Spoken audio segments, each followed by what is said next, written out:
So we're finishing up here with a Kohler. This guy came in, and broken head bolt out there.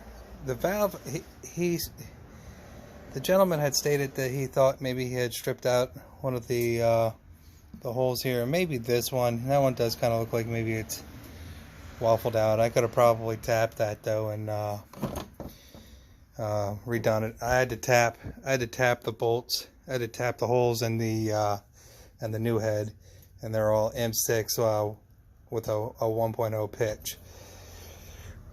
The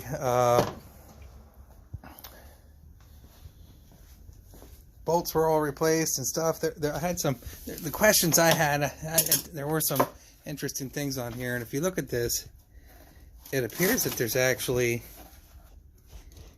several. I don't know if you can see that. Let me turn the flash off. It looks like there's several different labels on top of this guy. Now, what's interesting is it's supposed to be a 20 horsepower Kohler, but this unit here, for the model,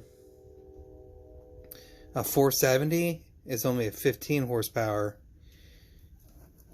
It's, like I said, it's curious to me because I've never really noticed it maybe, but there's, you can see 1, 2, 3, 4 labels on that. So here's one. You can see the second one right there.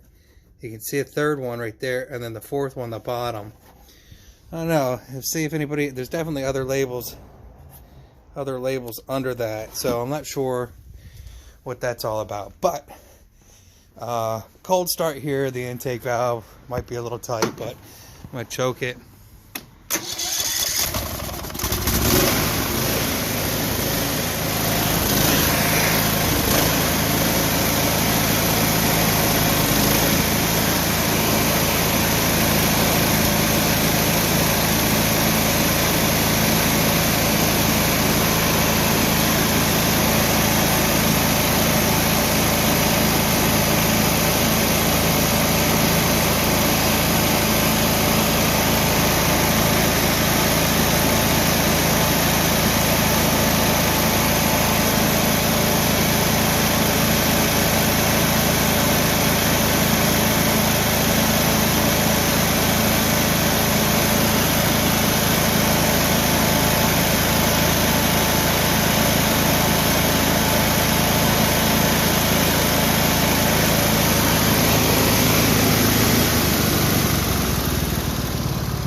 Throttle down there. I've had it running for about 10 or 15 minutes now. I'm not sure if you can hear a dang thing I'm saying, but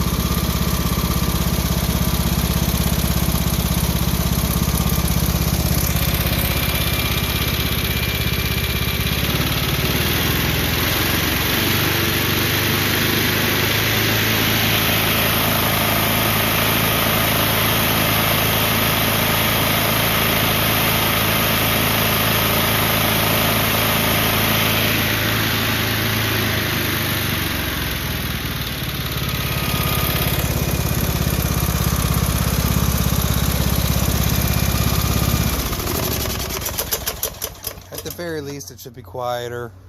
Definitely put some stable in the fuel. The fuel filter on this, I know you have a new one in the box, but this fuel filter, this looks like a Sten's fuel filter on there maybe. Hopefully some of your oil, you know, that you were getting stopped spraying over. You can see it's still running a little, maybe running a little rich in there. Dumped some extra gas in there. Could be the solenoid too for your carburetor, maybe not closing all the way when you shut it off there. But we'll button the unit back up, and hopefully you'll have it in your possession either tomorrow evening or Saturday morning. So this is all OEM. The gaskets in here, all OEM gaskets, red Loctited everything down in here. Followed the torque specifications. The nice thing about Kohler compared to Briggs & Stratton, I mean, they both have their pros and cons. It'd be cool if they, well, not anymore, because Briggs & Stratton failed miserably, and bankrupted. I think a Chinese company bought them up now, but the nice thing is that Kohler, when you buy an OEM head gasket kit, gives you all the details. What they do suggest, though, with regards to doing the valve lashes on these, is that it is actually out of the unit and standing up on a bench.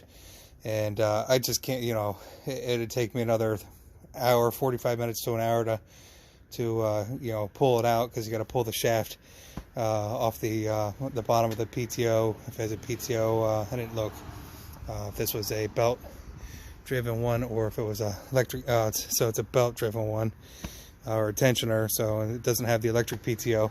Usually they're seized on there pretty good, and they're kind of a pain in the butt to pull off. But I mean, it sounds like it's gonna run, and we'll choke it up here once, and